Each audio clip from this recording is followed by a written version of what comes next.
마지막 살펴볼 경기는 이제 시애틀 시옥스와 그린베이 패커스의 경기가 되겠습니다. 이 경기는 이제 그린베이 패커스가 이 28대 23 승리를 가져간 경기였는데요. 저는 사실 심판 얘기를 안 할 수가 없어요. 올 시즌 유난히 그린베이에서 경기가 열리면 네.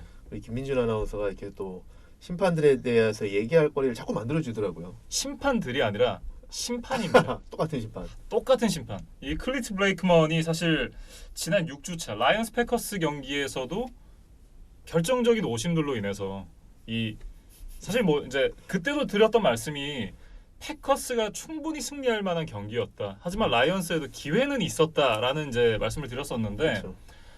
이 경기도 사실 뭐 둘 중에 하나가 승리를 해야 된다면 패커스가 승리할 가능성이 훨씬 더 높았다라는 경기는 그렇죠. 맞다고 생각을 해요. 그럼요.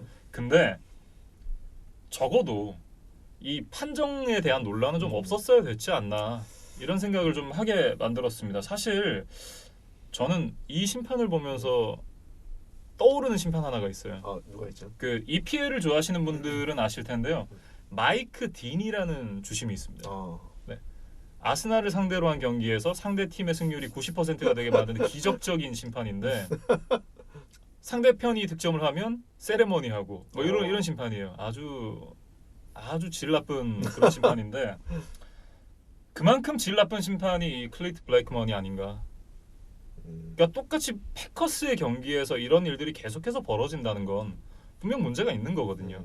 그러니까 이날 경기에서 사실 두 번의 이제 문제되는 장면이 있었는데 한 번은 시옥스 쪽, 한 번은 이제 패커스 쪽 뭐 이런 쪽에 이제 판정이었어요. 첫 번째 이 논란이 있었던 상황을 좀 살펴보면 펌블 상황이었습니다. 시옥스의 첫 번째 드라이브에 이제 두 번째 플레이였는데 제이콥 홀리스터한테 패스가 갔어요. 그렇죠. 캐치가 됐어요. 메이드가 된 이후에 태클에 걸려가지고 제이콥 홀리스터가 나동그라지는 상황에서 신체 일부분에 땅이 닿지 않았어요.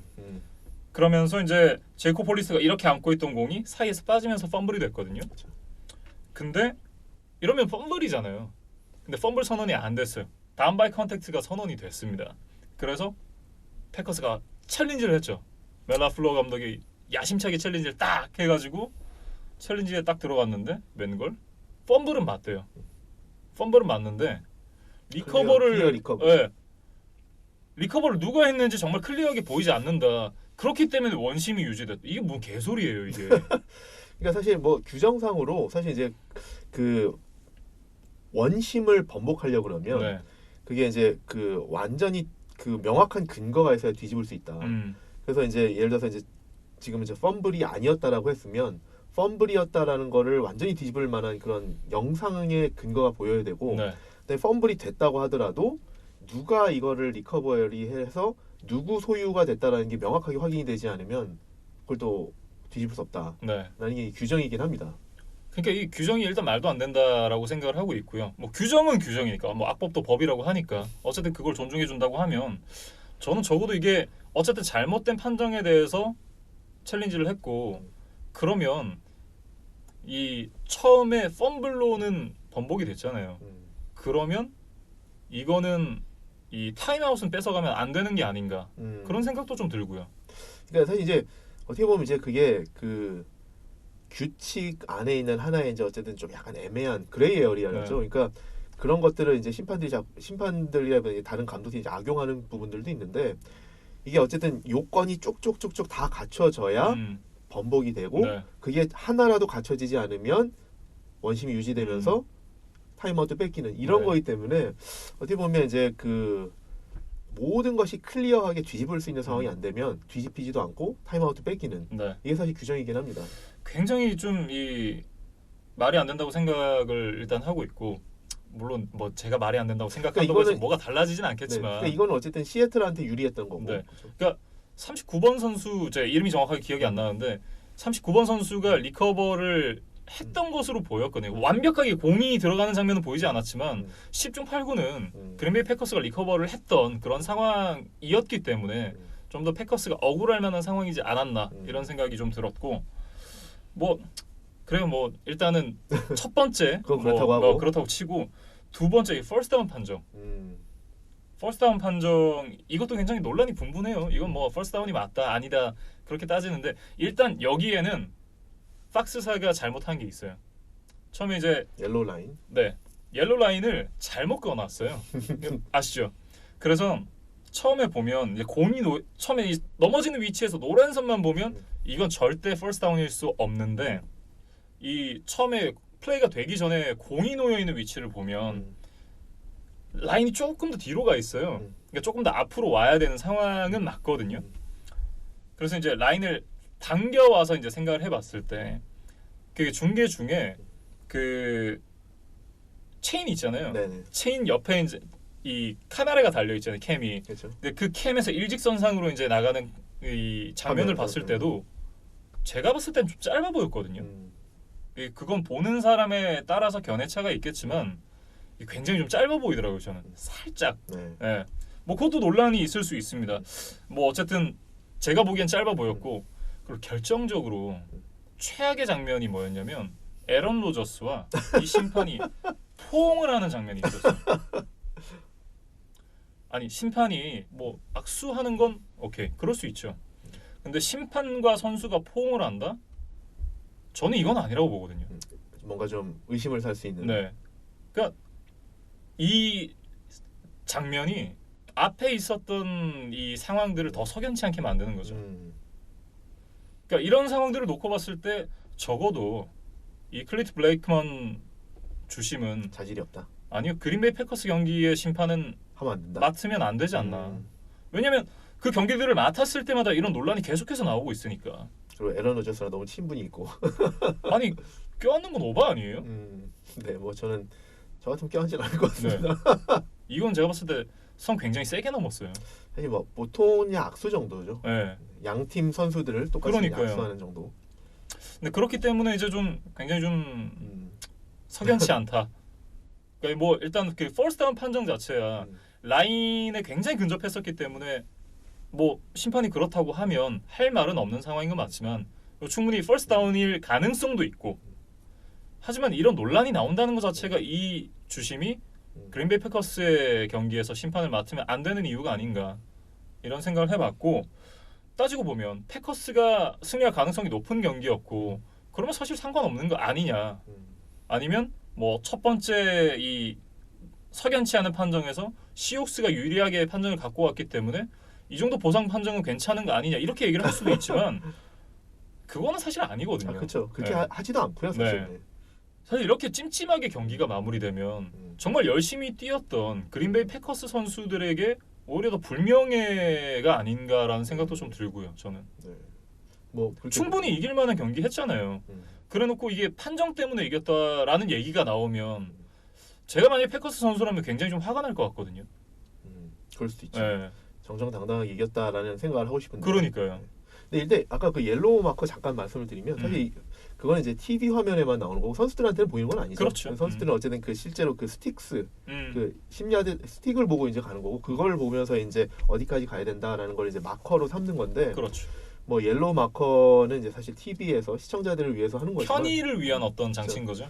근데 이제 사실 그게 사실 어떻게 보면 그거는 맞는 말씀이에요. 그러니까 심판이 어디다가 공을 스팟을 하느냐 이게 사실 되게 이거는 사실 좀 주관적인 거잖아요. 그렇죠. 그래서 그런 부분들이 사실 제일 애매한 판정 요소 중에 하나이긴 합니다. 네. 특히 그래서 나중에 정말 아슬아슬할 때 이런 거 보신 적 있으시죠? 종이를 이렇게 재보는 거. 스틱과 공을 이렇게 놨는데 정말 판단이 안 될 때는 종이를 껴서 여기까지 왔나 안 왔나 이런 것도 하잖아요. 네. 근데 이제 그 정도로까지 심판이 주관적으로 공의 위치를 이렇게 움직일 수 있다는 거잖아요.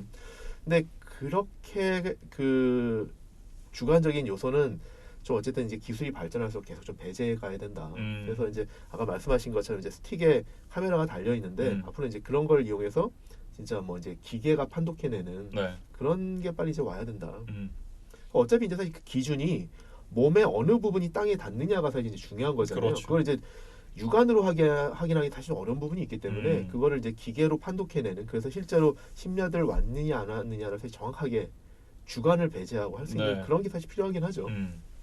그러면서 카메라가 좀 더 많았으면 좋겠다 이런 생각도 좀 했습니다. 지금도 사실 미식축구 경기 하나 할 때 카메라가 엄청나게 많아요. 네. 근데 이제 뭐 그리고 사실 미식축구 심판이 몇 명입니까? 그런데 이제 그래도 워낙 이게 그 선수들이 덩치도 크고 장비도 많고 또 그 몸싸움이 많아서 엉킨 상태에서 넘어지다 보니까 네.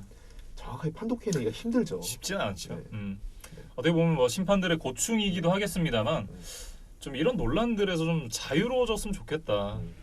그러니까 이런 장면들이 계속되면 사실 지난 시즌의 어떤 그 패스 인터피리언스도 마찬가지고 그러니까 심판들이 계속 이 경기 결과에 개입을 하기 시작하면 이거는 이제 보는 팬들의 입장에서도 경기가 재미없어지고 짜증 나잖아요. 그렇죠. 네. 이제 그 경기 얘기를 좀 해보면 네, 본론으로 들어가시죠. 네. 이제. 일단 에런 로저스가 이날 보면 스탯이 막 엄청나게 뛰어나고 이러진 않았어요. 근데 이런 생각이 들더라고요. 에런 로저스가 올 시즌 후반기 내내 상당히 부진했잖아요. 그래서 우리가 알던 에런 로저스가 맞냐 이런 얘기를 많이 했는데 그래도 스탯은 그렇게 좋지는 않았지만 모처럼 프랜차이즈 쿼터백다운 모습을 보여줬다. 그리고 이날 보면은 로저스를 비롯해서 그린베이는 진짜 해줘야 될 사람들이 다 해줬다. 스타 플레이어들이 골고루 활약을 해줬거든요. 네. 그러니까 특히 이제 디반테 아담스 넘버원 리시버잖아요.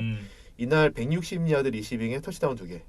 그다음에 에런 로저스가 좀 이렇게 부진할 거를 대비해서 에런 존스가 잘해줘야 된다라고 했는데 뭐 경기 전체로 봤을 때는 엄청난 스탯을 올리진 않았지만 초반에 좋은 러싱 공격으로 계속 이렇게 드라이브를 연장해가고 특히 이제 터치다운 2개를 하면서 공격을 초반에 잘 이끌어줬거든요. 맞아요. 그래서 이제 공격에서 스타 플레이어들이 잘해줬고 수비에서도 보면 자데리어스 스미스와 프레스턴 스미스 우리 1년 내내 말하고 있어요. 맞아요.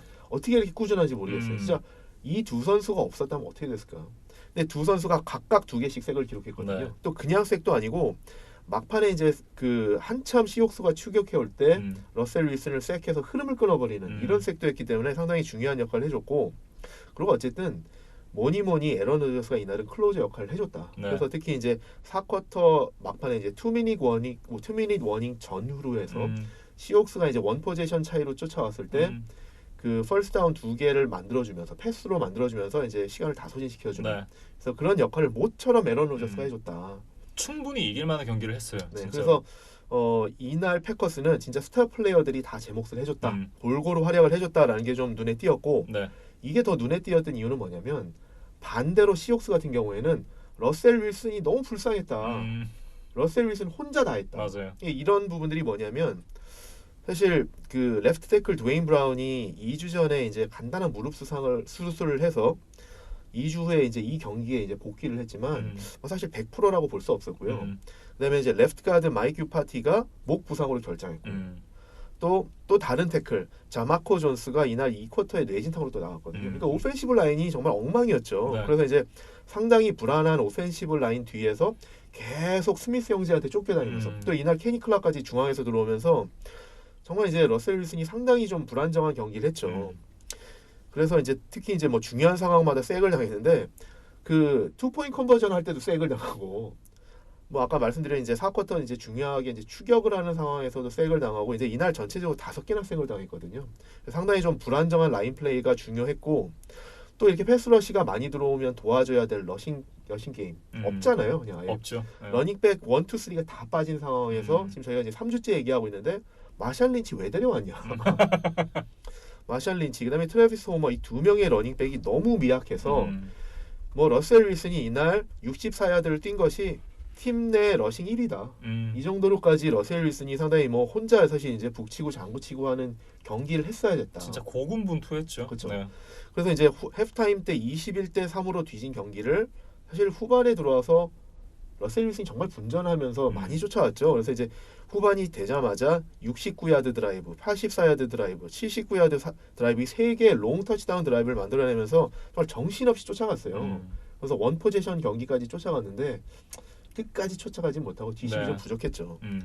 근데 제가 아까 이제 뭐 다른 경기 할 때도 말씀을 드렸지만 올 시즌 시옥스가 원 포지션 경기, 이날도 원 포지션 그렇죠. 경기였는데 정규 시즌에 원 포지션 경기에서 10승 2패였단 말이죠. 그러니까 그거는 정말 어떻게 보면 러셀 윌슨이 뭐 4쿼터의 사나이, 연장전의 사나이 정말 좋은 플레이를 많이 보여줬다라고 말씀드릴 수도 있고 끈기가 있다, 뒷심이 있다라고 볼 수도 있지만 전 좀 나쁘게 말하면 정말 운이 좋았다라고도 말씀드릴 수 있거든요. 근데 이날도 보면 그 운이 정말 경기에 그 이제 어떤 영향을 미치느냐에 따라서 이기고 질 수도 있었는데 이날은 운이 따라주지 않았다. 그래서 정규 시즌 때는 10승 2패였지만 포스트 시즌에 와서는 원 포지션 경기에서 1승 1패가 됐고 그 1패 때문에 어쨌든 이제 시즌이 마무리됐다라는 그렇죠. 거죠. 21대 3에서 여기까지 추격한 것만은 정말 대단한 게 아닌가 이런 생각을 좀 해봤고요. 아까 이제 마션 린치를 왜 데려왔냐라는 말씀을 해주셨는데 사실 경기 내적으로보다 경기가 끝난 이후에 이 포스트 게임 인터뷰에서 정말 선수들에게 귀감이 될 만한 그런 교훈을 남겨주고 이제 떠났어요. 몸 관리를 하는 법이라든지 이런 부분에 대해서 여러 가지 좀 설명을 해줬었잖아요. 근데 마샬 린치가 조금 이렇게 NFL을 좀 떠나 있으면서 조금 성숙한 것 같아요. 그런 면에서 예전에는 마샬 린치가 인터뷰 때 나오면 이런 거 기억하세요?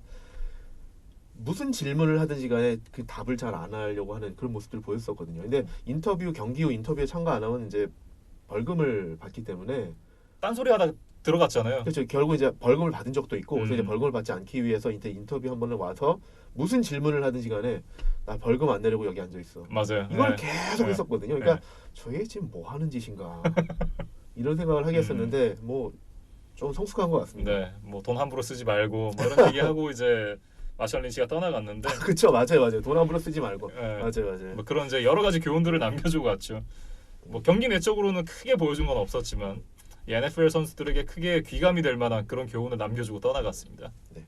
그리고 어쨌든 이제 시옥스 팬들 입장에서 한번 좀 생각해 보면 이 경기를 보면서 아쉬운 점이 몇 가지 있을 것 같아요. 근데 이제 왜냐하면 이제 추격을 잘해서 원 포지션 경기까지 갔는데 역전도 가능하지 않았을까라고 생각할 수 있는 게 몇 가지가 있어요. 근데 이제 아까 물론 이제 판정 시비 뭐 그런 것도 있지만 첫 번째로는 이 러싱 게임이 정말 안 됐잖아요. 그냥 없는 거랑 마찬가지였잖아요. 네. 근데 이 러싱 게임을 활성화시키기 위해서 너무 오랫동안 너무 오래까지 러닝 공격을 계속 시도했다.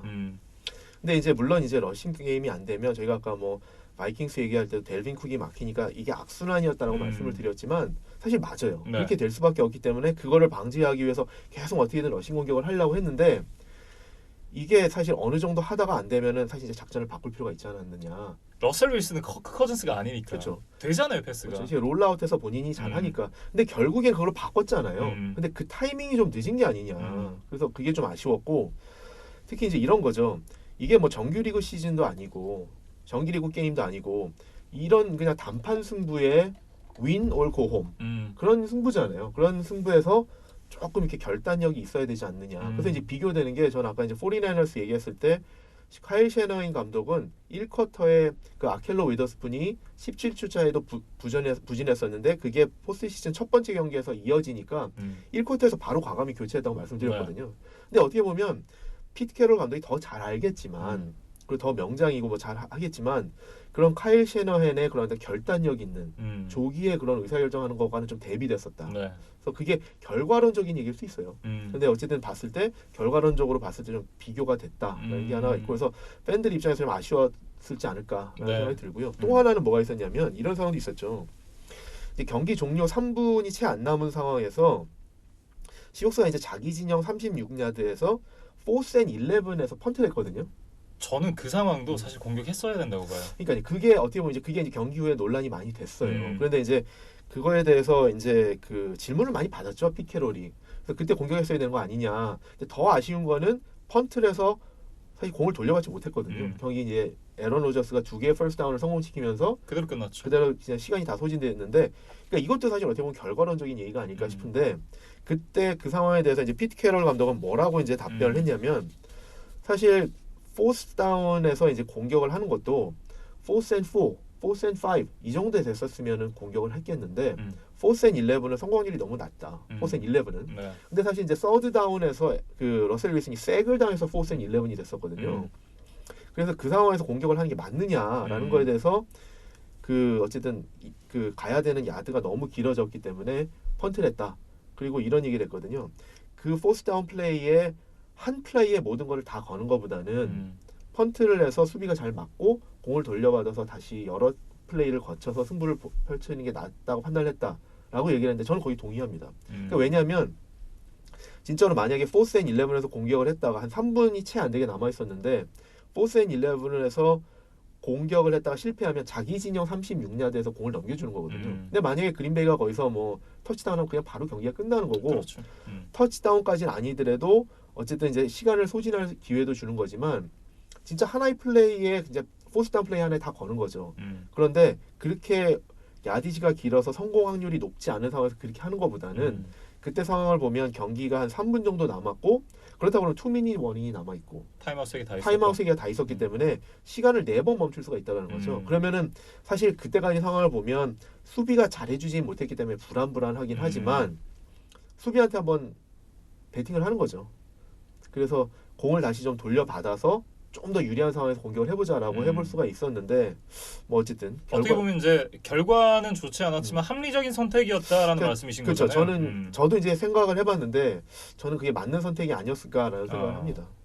근데 어쨌든 그게 뭐 사실 이제 그 상황에서 어떤 판단을 하느냐를 우리 보는 입장에서는 뒤늦게 이제 보는 거잖아요. 근데 감독들은 그 상황에서 순간적으로 판단해야 되는 게 사실 쉽진 않죠. 그렇죠. 네, 그리고 어쨌든 이제 패커스 입장에서도 좀 얘기를 해보면 사실 제가 이런 말씀 드렸거든요. 모처럼 스타들이 골고루 활약을 해서 승리를 했다라고 했는데 이 경기 후반부를 보면 또 불안했다. 그래서 뭐 사실 다 쫓아왔었잖아요. 그런 걸 보면서 상당히 좀 불안했을 것 같고 에런 로저스도 경기 후에 뭐라고 그랬냐면 아마 팬들도 우리 경기력에 자신이 없었을 거다 이런 얘기를 했거든요. 그러니까 본인도 아는 거죠. 시즌 후반에 본인을 비롯해서 팀이 얼마나 안 좋았었는지를 알고 있는 거죠. 근데 이제 그런 관점에서 봤을 때 패커스 팬들이 그래도 좀 희망을 가질 수 있는 거는 이 아까 이제 말씀드린 그 4앤 11에서 펀트를 한 다음에 그 공을 받아서 사실 경기력이 안 좋을 때 같으면 보통 이럴 때 타임아웃을 소진시키기 위해서 그냥 러시링을 하잖아요. 네. 타임아웃이 3개가 있고 2미닛 워닝도 있기 때문에 패싱 공격을 했다가 실패하면 시간이 멈춰버리는 거니까 타임아웃이라도 소진시키기 위해서 러싱 공격을 하잖아요. 그리고 더군다나 에런 존스가 뭐 어쨌든 이제 올 시즌에 플레이메이커로 부상을 했기 때문에 에런 존스 중심의 러싱 공격으로도 충분히 갈 수 있는 상황이었는데 과감히 패싱 공격을 했다.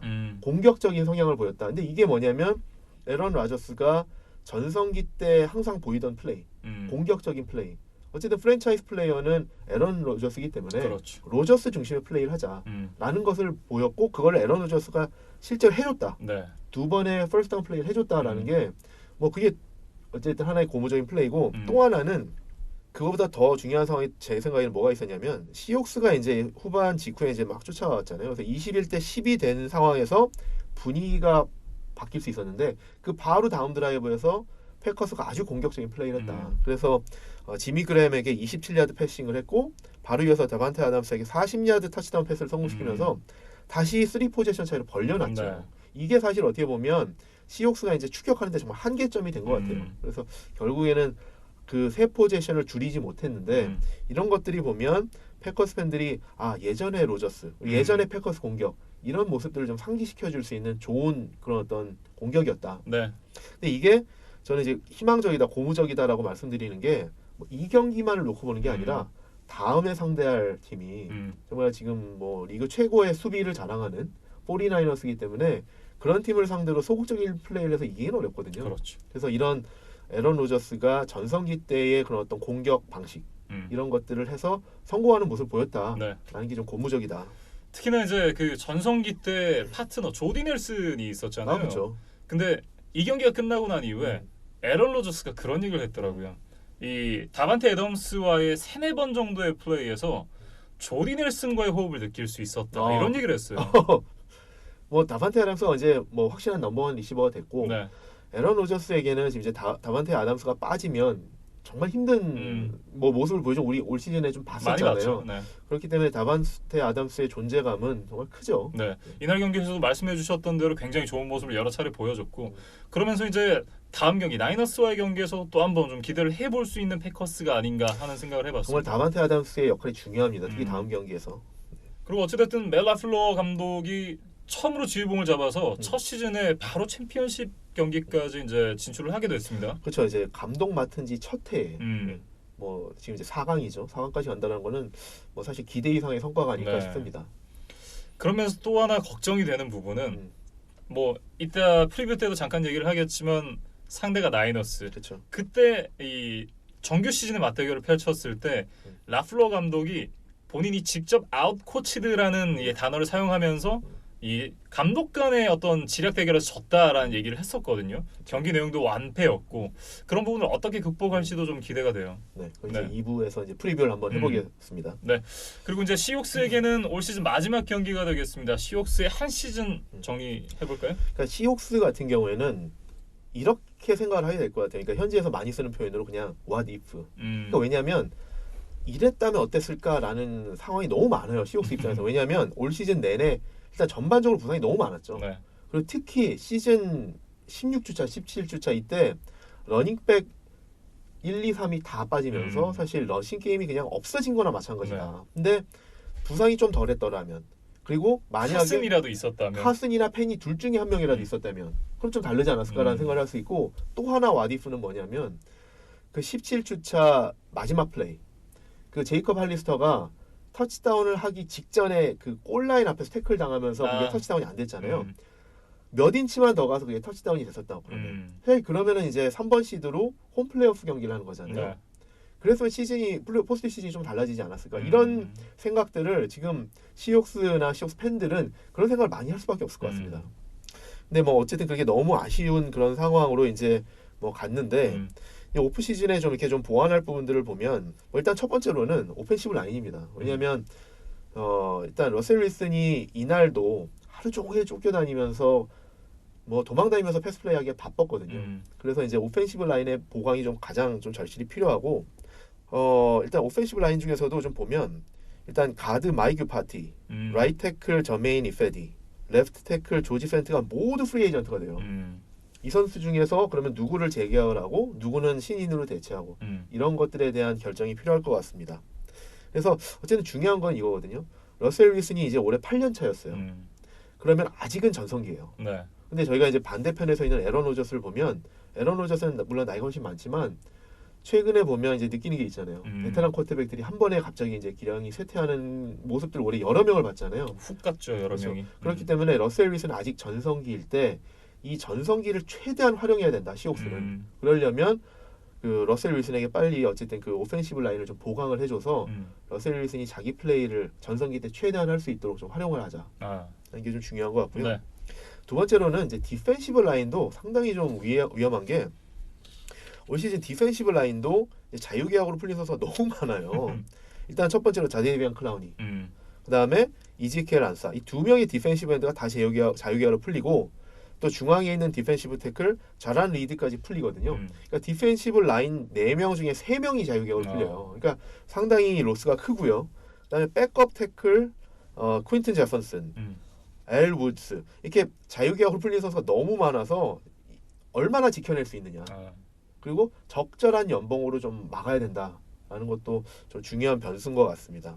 상당히 오프 시즌을 바쁘게 지내야 되는 시옥스다 이런 생각이 들어요. 네, 그렇죠. 그리고 이제 또 이글스에 대해서도 얘기했었던 건데 사실 이글스나 그 시옥스의 공통점이 올 시즌에 부상이 너무 많았잖아요. 네. 그래서 이글스는 오프 시즌 중에 선수들의 보강도 필요하지만 그 선수들의 부상을 예방하고 재활을 좀 제대로 할 수 있는 좀 컨디셔닝 프로그램, 이제 컨디셔닝 매니저의 좀 도입이 필요하다라고 말씀을 드렸는데 시옥스 좀 그런 부분에도 조금 신경 쓸 필요가 있다.